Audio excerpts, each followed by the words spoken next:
Okay, let's start up again. Hope you had a nice stretching break.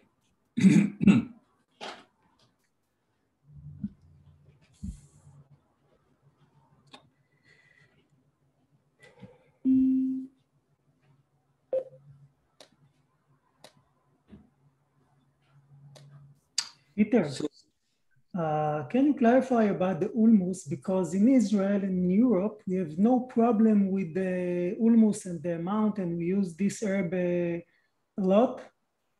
Is there any kind of problem in the States with these herbs? With which herb? Holmስ. You are slippery elm. Slippery elm. Well, no, the only problem is limited resources, limited availability. Oh, so as far as I know, we have no problem in Israel and Europe, but I check it out because this is one of the herbs that we use very much in a lot of, digestive condition and stuff like this. But yes, okay. I mean, I honestly, I highly recommend switching to another demulcent, to other demulcents. Okay. All these others are available because it's an endangered tree. And, also there's false adulteration of the herb, the plant material is sometimes adulterated. So you're not getting 100% of slippery elm. They mix other things with it. This is also done with many other plants, golden seal, and any plant that's expensive or is rare, there's the strong chance of adulteration. So, but when you use this herb, in what form you use it? Usually tea. Or glycerin extract sometimes, or mix of glycerin and alcohol extract. Mm-hmm. So the tea is from the bark, or it's like a powder, or what? From the bark, it's a tree bark. Yeah, it's a bark, but there is also some specific powder that some supplier make, and it's a bit different from the bark that you can use in a decoction or stuff like this. You know this powder? Well, it's powder. It comes either in small pieces. Mm-hmm. It's not the outer bark, it's the inner bark of the tree. And the problem is, I believe it kills the tree. Collecting the bark kills the tree. So it's like sandalwood, Okay. Also powder. It's also available in powder form, slippery elm powder. Yeah.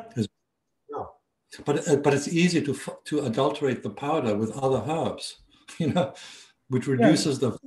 Yeah, of course. If it's a bad supplier and you have no certificate of analysis and stuff like this, of course.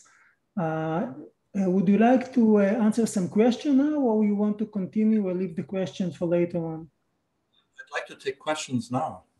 Okay. So I can look in chat. Yeah.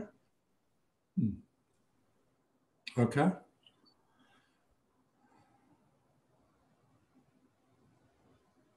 So one question is, how do you treat epilepsy with the model you presented? Well,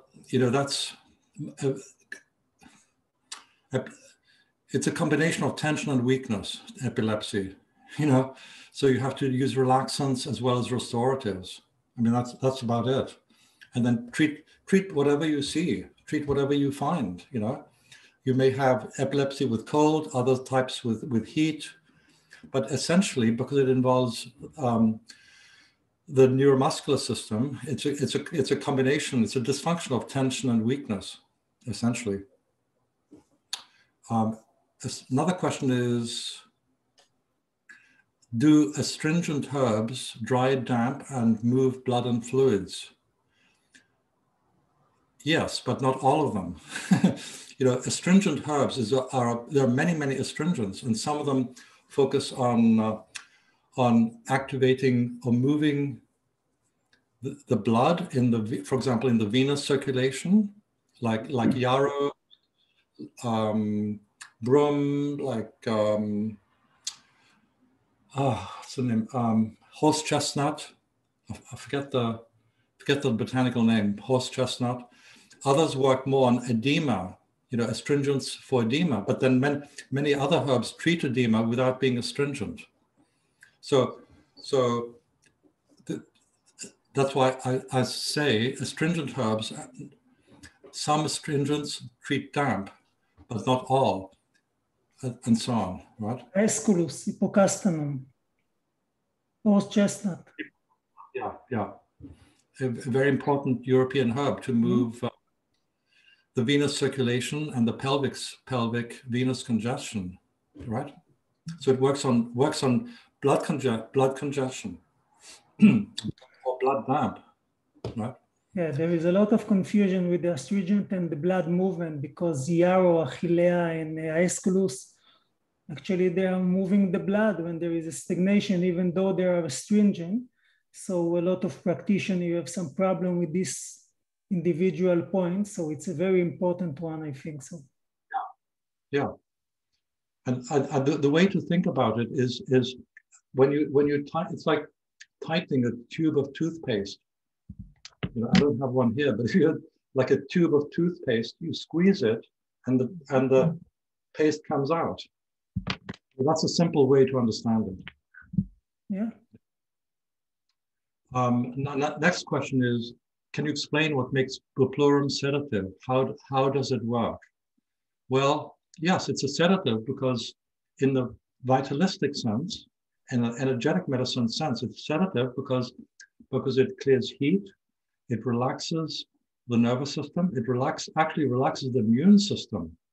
We treat it's cooling, it's anti-inflammatory, it's a potent anti-inflammatory, one of the best in the world, Also pain, the three key symptoms for using bupleurum chaihu is pain, inflammation, and allergic reaction of any kind, skin allergies, allergic asthma, allergic anything. Bupleurum is always part of my formula, very effective. So that's what I mean by sedative. It's in general, and it also calms the nervous system somewhat. It's not a strong nervous sedative, but it's a general, but somewhat. So it's sedative and relaxant to the nervous system. I hope that helps. Okay. Another question is, I'll read it out. You just said that part of the nervous system is in the digestive system. If I heard correctly, can you elaborate? Well, it's called the enteric nervous system. Part of the nervous system is in the stomach, and all the nerve endings. If you think of all the nerve endings around the small intestine, there are more. I'm not sure if I'm quoting this correctly, but I believe there are more nerve endings in the digestive tract than anywhere else. So I may be wrong. I'm not 100% sure on that, but anyway. So that's part, but it's actually neuroendocrine system we're talking about, not just the nervous system, because and the nervous and hormonal or endocrine system is actually one system. They always work together, especially, for example, the brain and the adrenal gland. The adrenal gland are a key part of the nervous system where nervous functions and hormonal functions come together, right? The adrenal cortex, the adrenal medulla, so all the catecholamines, all the adrenaline, etc., the cortisol, right? That's the most obvious example of the connection between the nervous system and the endocrine system. But then we have the fact that the microbiome, a healthy microbiome, produces a lot of metabolites, metabolic byproducts, which we call blood. because they're nutritive, and they're nutritive not only to the cells, but also they literally are part of the blood production process, but they're also nutritive, and insofar as they are peptides, right? The communication molecules with the brain, with the peptides released in the brain. So there are peptides, i.e. neurotransmitters, hormones, released not only in the brain, but actually created, synthesized in the gut, by the microbiome.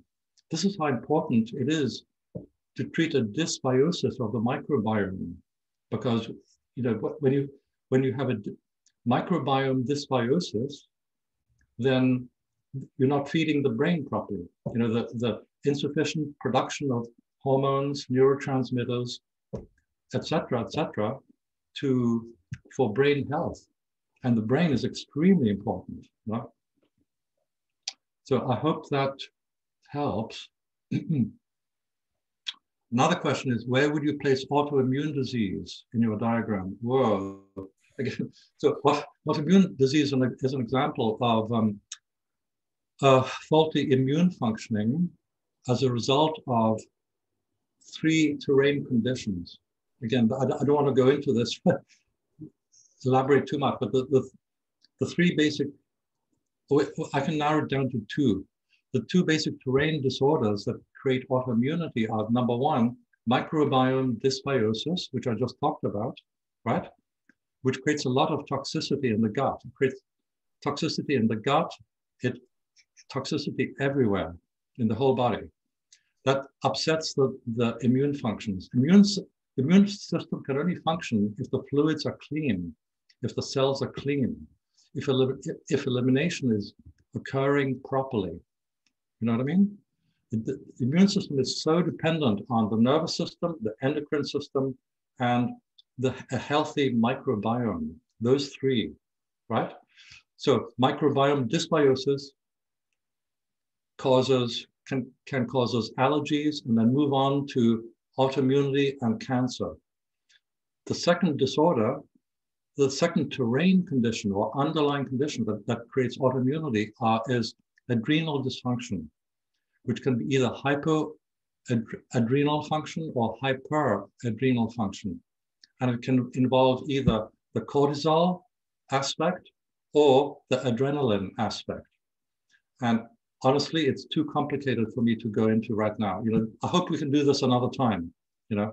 It's fascinating. We do have specific herbs for all of these syndromes, adrenal syndromes, for example, adrenal cortex, hypo, adrenal medulla, hypo, we can get very, very specific for all this, okay? So we will schedule another lecture for the future about these topics. Okay, so that looks like all the questions in chat right now. So let's go back to the treatment of neurology, insomnia, and anxiety. So let's look at the tense weak type. When you have tension and weak, in a tense weak terrain, this is what I mean. When the terrain is tense weak, you see both types of insomnia: onset, or in other words, a person has difficulty getting to sleep, or maintenance.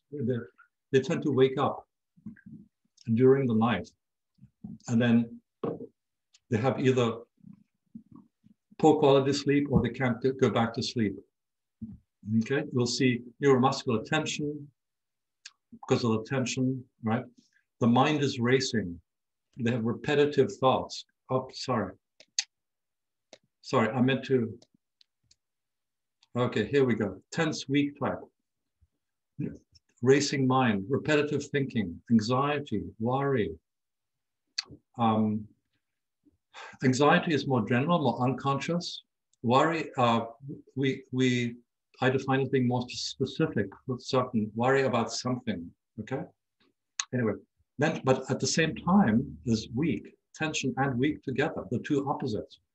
Mental and physical fatigue. In English, we have a phrase, tired and wired, The pulse is thin and tight. This person is so tired they can't get to sleep, and they're anxious. You know what I mean? So we use nervous relaxant restoratives. This is a special group of herbs that restore and relax the nervous system at the same time. Interesting. St. John's wort, vervain, marjoram, skullcap, clary sage, lavandula, bitter orange leaf and flower. I encourage you to make this is used in essential oil extract in France a lot. You can make a tincture from orange leaf and flower together, make a wonderful relaxant restorative. So these are also called nervine tonics, but we want to be more specific. They're restorative and relaxant to the nervous system. Okay. In the long. Peter, can you only repeat the botanical names, or you want me to do this? Yes, but we might not get through all of everything. I'll set Hypericum, verbena, Oregano majorana, Scutellaria, Salvia sclarea, Lavandula, citrus, bitter. Aurantium, no? Citrus aurantium. Aurantium. Chinese herb, yeah. Bitter orange. Citrus aurantium. You have this in your country. This goes all over the Mediterranean. Yeah. This is the oil of the flower is called neroli. Neroli. Yeah. The leaf oil is called petit grain. Right? So, but we can you can capture the oil with alcohol in a tincture. Beautiful. And I recommend both together. Okay? So we also use nervous tropho-restoratives, which if this is a chronic condition, which it usually is, we really need to use tropho-restoratives. Schisandra berry, buweza, panax, white ginseng, rhodiola, eleuthero, ashwagandha. I've forgotten the botanical name. It's a Witania somnifera. Very good tropho-restorative. Schisandra is used by modern Chinese doctors for insomnia. They'll a formula for any kind of insomnia. Although they should know better, whatever. Polygonum hoshu wu, another fine Chinese restorative or tonic herb. It works it's a restorative to the nervous system and the reproductive system. Okay. For example, we use hoshu wu for someone for chronic sexual abuse. Someone has too much sex all the time. Hoshu wu will calm them down and help them become reduce excessive sexual activity. Yeah. Now, in the Chinese medicine, like Wu Zi, it's a restorative the Jing, basically. So it makes sense. Yes, exactly. Yeah. I've written a whole book on Chinese herbs according to the Western body systems. If you go to my website, I've written nine different books on herbs, on herbal medicine, different types on different herbs. Okay? So in this 10th week, insomnia, anxiety, we might think of adding hypnotics or cerebral sedatives. They calm mental functions, brain functions. So we often think of passion flower and valerian, but the passion flower you can use freely, no problem. It's not too warming, not too cooling, But valerian is a warm herb. It's a stimulant. People don't understand this. Valerian stimulates the arterial circulation, also stimulates, at the same time, it stimulates the nervous system, but calms the mind. How's that possible? This is what it does. And this is why we need the correct doses in this pattern is small, a small dose. If you use too much of it, like 1 ml or half a milliliter, per dose, rather than 2 or 3 milliliter, right? Okay, the tense, so insomnia anxiety, you get the tense hot type, which is usually onset insomnia, night sweats, irritability. The person is emotionally tense, excited. There's also neuromuscular tension. The complexion is red. They sweat easily. You know, this tends to be a bigger body type, a big, heavy-set person. Pulse is tight, wiry, rapid. So here we need relaxants and sedatives for the nervous system, nervous, but that are cooling to clear the heat. We need to relax the nervous system and clear heat at the same time, right? We can do that easily with melissa, lemongrass, which is, shoot, I've forgotten. I've forgotten, it'll come back to me in a moment. Lavandula, verbena, tilia, chamomilla, anthemis, and humulus, hops. Right? All of these are cooling and relaxing to the nerves. Wonderful. Now, if it's a chronic condition, we need to add the nervous trophorestoratives that we have here. Okay? All of these just add a small amount of the nervous trophos, as we call them, to support to nourish the nervous system. We need to nourish and support the nervous system with these. Okay? And especially rhodiola, because rhodiola treats, is very good for, as a symptom of it, or condition for anxiety. It's an important herb for many types of anxiety, you know, as a symptom. Okay. So these are the two types of, so in both these, we call these patterns or syndromes. Following the Chinese medicine terminology. So I'm comfortable with either one. I'm not sure what you use, so I'll just call them patterns. Patterns. So yeah. So moving on, let's look at brain fog. You'll see brain fog in conditions like ADD, ADHD, or symptoms, spaciness, forgetfulness, inability to concentrate, to focus, sometimes are easily distracted, right? Confused. Usually the energy is low, poor energy. Often they have trouble.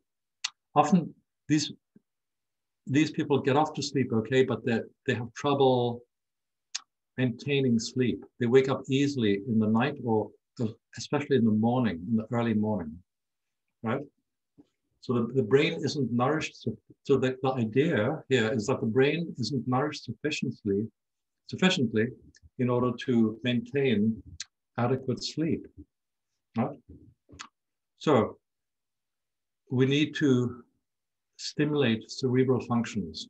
We use cerebral stimulants, a combination of cerebral stimulants and nervous trophorestoratives, because this, again, tends to be a more chronic condition, right? So stimulants, basil, okimum, most species of okimum will work. Okimum, basilicum, okimum gratissimum, okimum, etc. Not so much I mean, all of them work to some extent. There are different chemotypes of basil. This is the problem. But most of them are in tincture form or in herb form. It's not so, we don't need to differentiate the different chemotypes, different chemical dominances within basil, okay? Rosemary.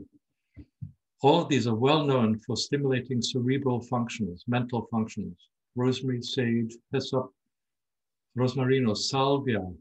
I know you have Salvia libanotica in the Middle East. Excellent. Hyssopus. They all work in a similar way. Damiana, cardamom. Damiana is Turnera botanically. Turnera diffusa. Cardamom, olibanum, frankincense. Olibanum, black pepper, Peter, bacopa monieri. Powerful cerebral stimulant. And yeah, and then you have the trophorestoratives, which we saw before. One that I haven't mentioned earlier is oats. So that means eating oats on one hand, part of the diet, but specifically, if you make a tincture from the milky oat seed, the milky oat berry, you have a wonderful restorative for the nervous system and the endocrine system. So this is picking the oat when it's still green. It's still green. It's not fully mature. It's picked when it's still green and it has a milk or sap. It's called milky oats. And in this country, in the USA, there are several companies that make milky oat tincture. It's a wonderful truthful restorative for the nervous system. Once the oat seed is ripe, it's no longer has the milky sap, and then it's no good anymore. Okay, it has to be picked at the milky stage, at the green stage. Okay, flower pollen, also known as bee pollen, is a good medicinal food for the nervous system and the endocrine system. And again, these we've talked about already, right? Now, sometimes there's weak and cold present at the same time, right? Weak, cold, and then we just add a small amount in the formula. We add a small amount of an arterial circulatory stimulant, like ginger, cayenne, prickly ash bark, etc. Okay. Now, with brain fog, you'll often see a combination of weak and damp terrain. And this is where it gets interesting, because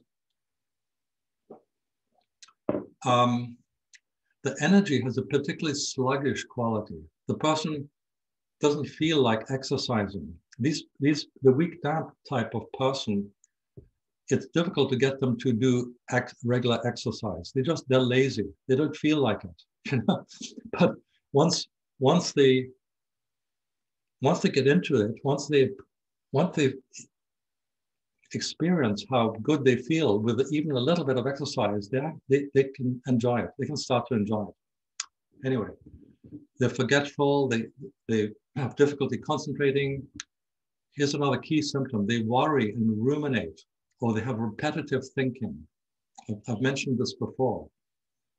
Their brain goes round and round and round, right? And this can also cause insomnia, by the way. Difficulty getting off to sleep. Okay. Emotionally, they have difficulty in letting go and moving on. Right? They hang on to their jealousy. They hang on to their hatred, etc., etc. This is a big problem worldwide. This is the energy of damp. Emotional damp is a big problem all over the world. They can also be overly sympathetic, overbearing, and so on. Anyway, weak, slippery pulse. Here we can use, okay, first of all, we need to relax the nervous system. And we need to relax and strengthen the nervous system at the same time, right? This is the category that we mentioned already, okay? Remember the bitter orange leaf and citrus aurantium leaf and flower tincture. I've never actually made that. We have difficulty getting orange flower in this country. This is why. Okay, so the second type of herbal category that you need in a formula, these are all possible herb actions that we need to include in one formula, right? We need to make a combination of these different actions. So we don't just choose one. Almost always, because we're treating the whole condition, the terrain, the terrain, we need to, for example, a formula can have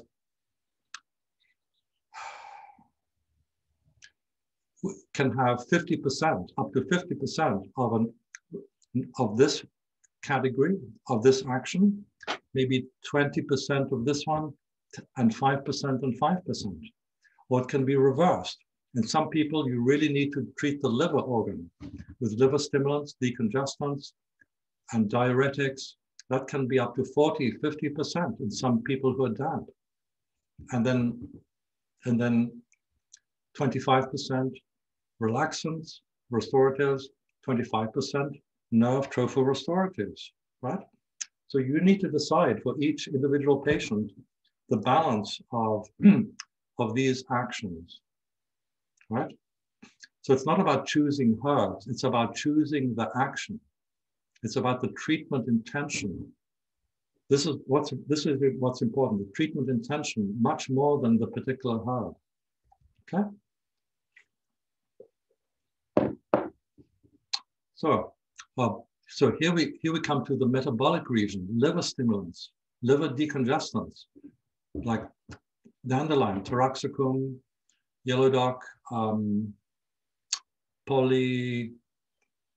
is this a polygonum? No, it's a rumex crispus. Berberis, Berberis.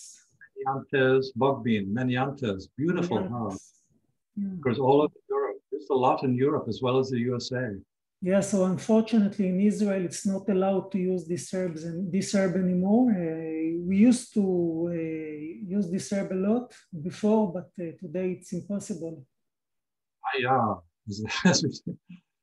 Fringe tree from the USA. Chionanthus, no? Yes, with a beautiful white. Mm-hmm. So also Chionanthus, it's very difficult to get a material. Do you have a Chionanthus in the States? Terrible, terrible. I used to work with this herb so much, but for the maybe last 8 years, we don't have material of Chionanthus. So I used to work with these herbs to treat the liver and the pancreas, basically in diabetes and stuff like this.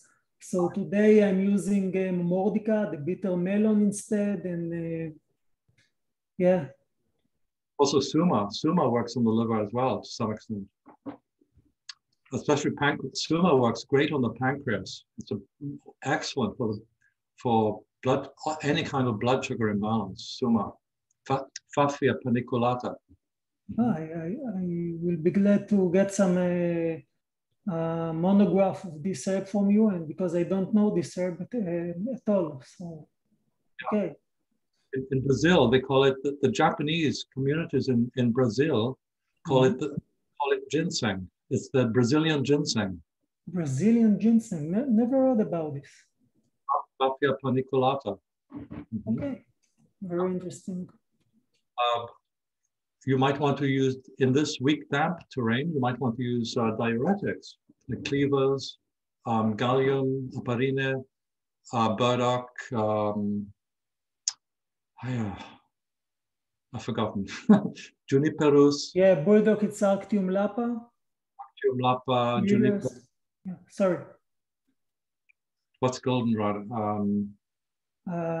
Goldenrod, it's Solidago. Solidago. Solidago, yeah. These are important diuretics. And there are many others, of course, but these are brum, Citisus, brum. Okay. Yeah, I don't know this one. Maybe not for, that's alkaloidal as well. That maybe not available either because it works. It contains good alkaloids. Anyway, and then if it's chronic condition, we also use a certain percentage of nervous tropho-restoratives, right? So this is for the brain fog. In particular, for brain fog, among all of these, I would highlight Schisandra, Vueza, also Ashwagandha, Vitania, also verbena, different, any kind of verbena.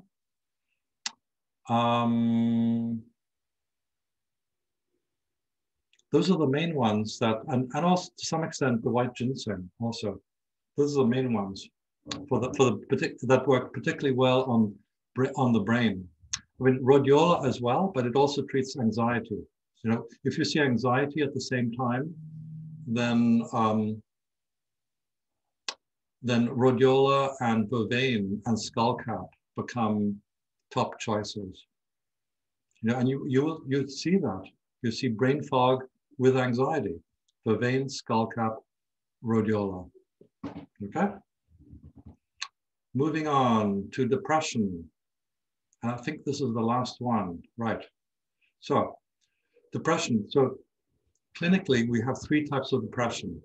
The melancholic depression, which is weak or weak cold. Anxious depression with anxiety, traditionally called the anxious depression, which is a tense or tense weak terrain, and the agitated depression, which is tension or tense hot type depression. Okay, so it's important to start with one of the three types. So with this is called melancholia also, right? Sadness, withdrawal, discouragement, pessimism. There's mental and physical fatigue. The person can't focus. They might have chronic pain, sleeping problems, and so on. So we use warm cerebral and arterial stimulants. Stimulants that work on the brain and the arterial circulation at the same time, like the basilicum, rosemary, cardamom, damiana, turnera, type of pimenta berry, pimenta dioica berry, okay, from the Caribbean countries, and black pepper, piper, right? Tincture form. Weak or weak cold, to stimulate mental functions and promote warmth, circulatory warmth, right? To the brain and to the whole body. And then it tends to be chronic. This can be a really long-term, chronic, and difficult to treat type of depression, melancholia. So we always support that with nervous tropho restoratives, you know, the same list as before. And most of these are excellent for here for melancholic depression. Again, Schisandra stands out, Witania, ashwagandha. Getting the person to eat oats, some oats in the diet, oatmeal porridge, flower pollen, also known as bee pollen. I'm not sure what you call it in Israel, is important. Okay.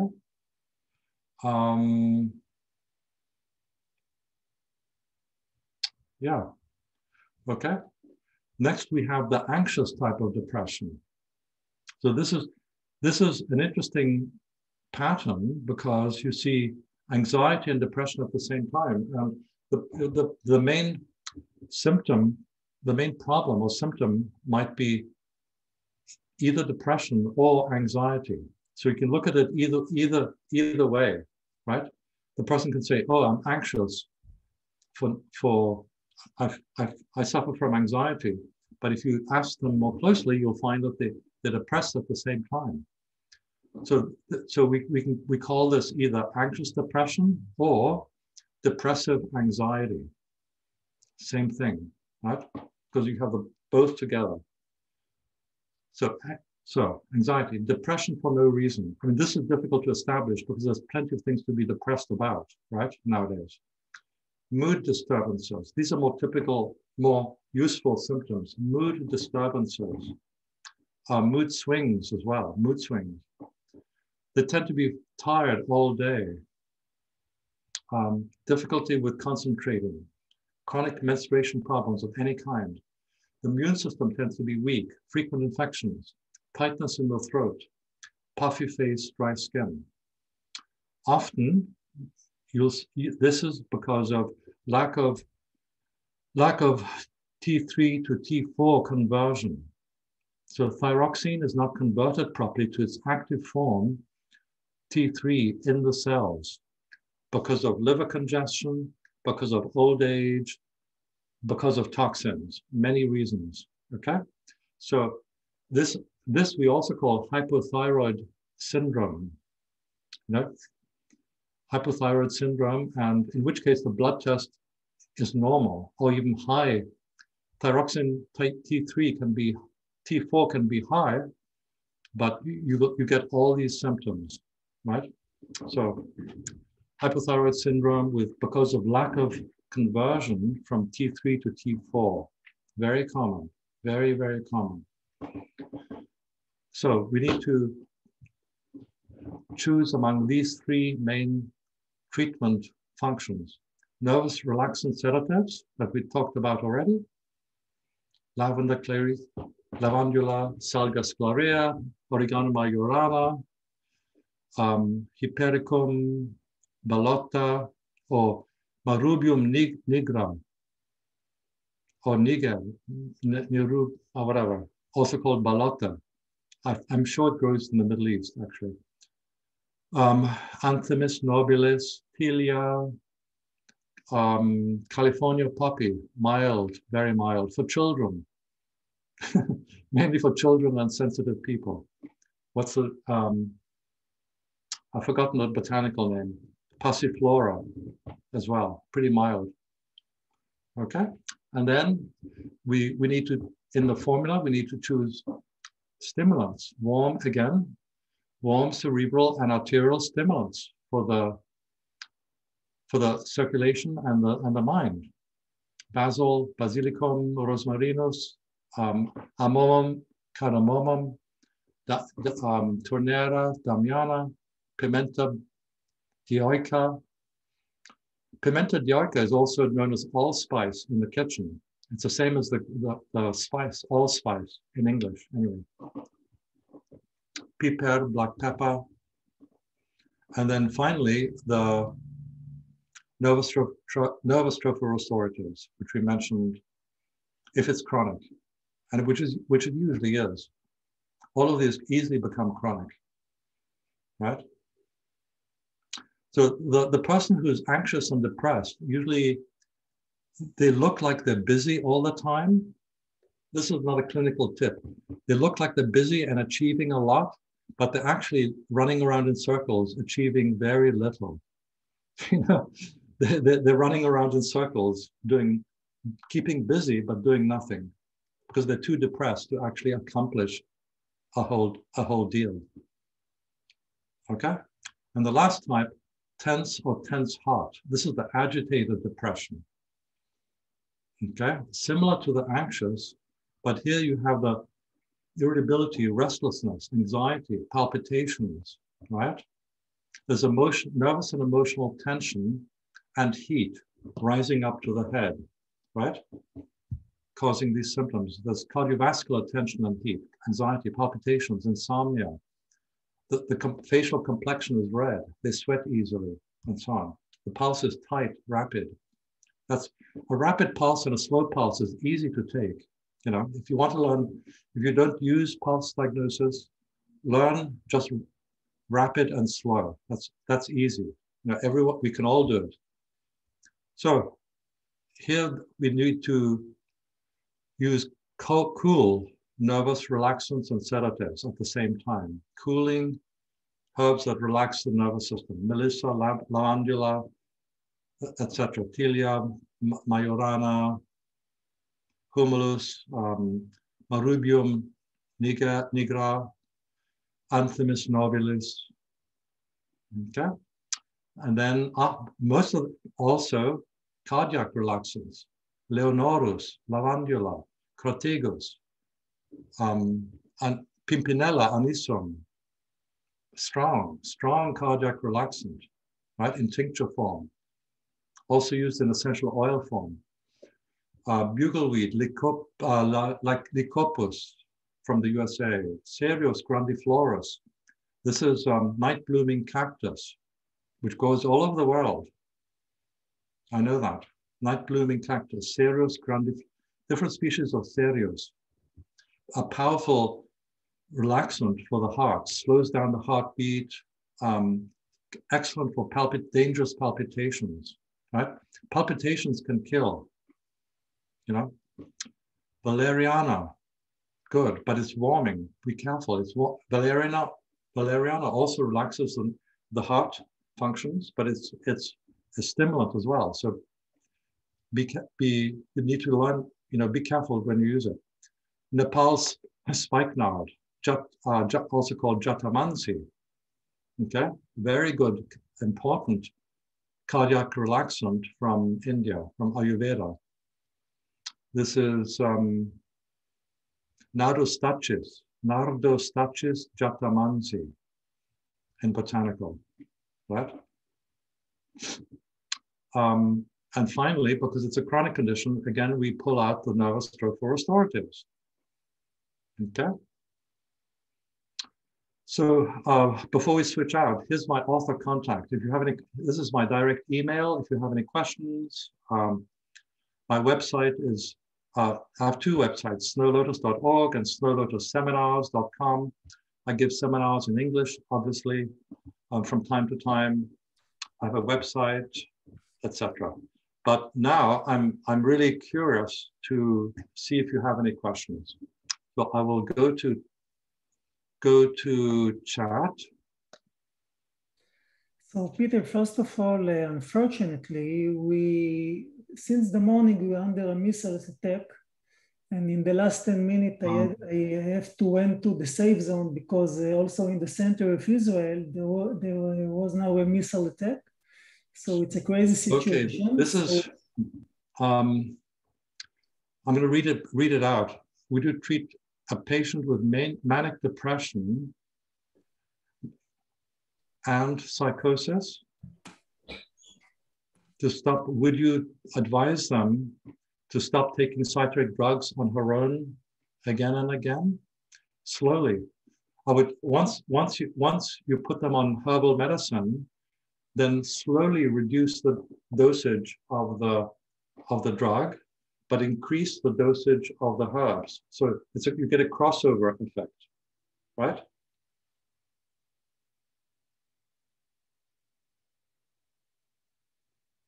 Another question is, what do you mean by overly sympathetic for the weak, damp terrain? This is people who are caregivers can fall into this emotional posture. Overly sympathetic. Are you okay? Are you sure you're fine? You don't need anything. Can you get you more tea? Can I buy your groceries? Can I buy you food? Would you like me to buy you some flowers? It's sticky energy, overly sympathetic. It's a damp, and yet they don't let go. Exactly. Mm-hmm. So it's passive.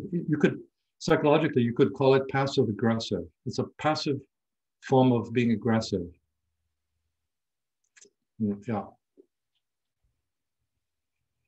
Okay. I'm glad that helps. Are there any more questions before we wind this up? I'm happy to take any more questions.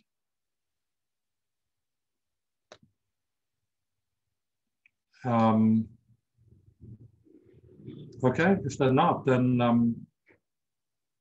any questions or comments? So Yaniv, would you like to close up for me?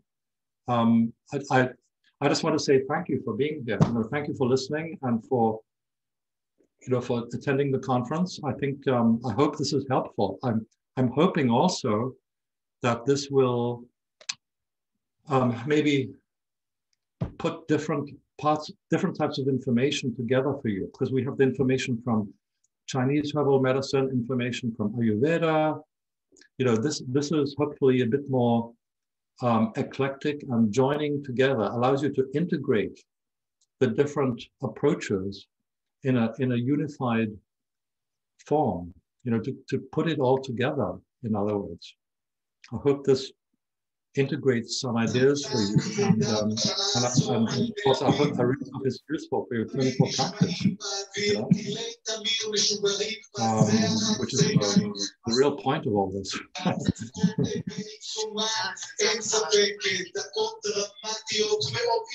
Okay. I will,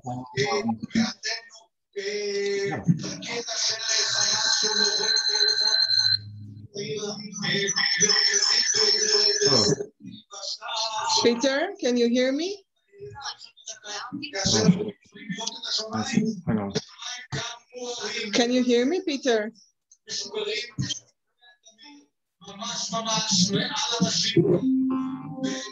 Peter? Sorry, my speaker went out. Could you repeat that? Could you repeat Can you hear me? It's Shiley. Well, it seems that we are under a missile attack here in Israel. And Yaniv and most of the people are running to the shelter right now. Oh. Yeah, Yaniv is in the shelter right now. He's not here anymore, so he won't be able to help you with the questions. So I think we're going to end this. It's 9 o'clock right now, and we're going to be in touch with you, and we see how we can edit maybe in a different time, or we'll see what we can do because everybody just left. I'm so sorry about that. Okay, so I'll say good evening to you. Thank you very much. We'll be in touch with you tomorrow, okay? חברים, אנחנו נכנסים למעמד כולנו, אנחנו מסיימים להיום, נתראה מחר, מאחלים לכולם לילות שקטים, מצטערים, ביי ביי.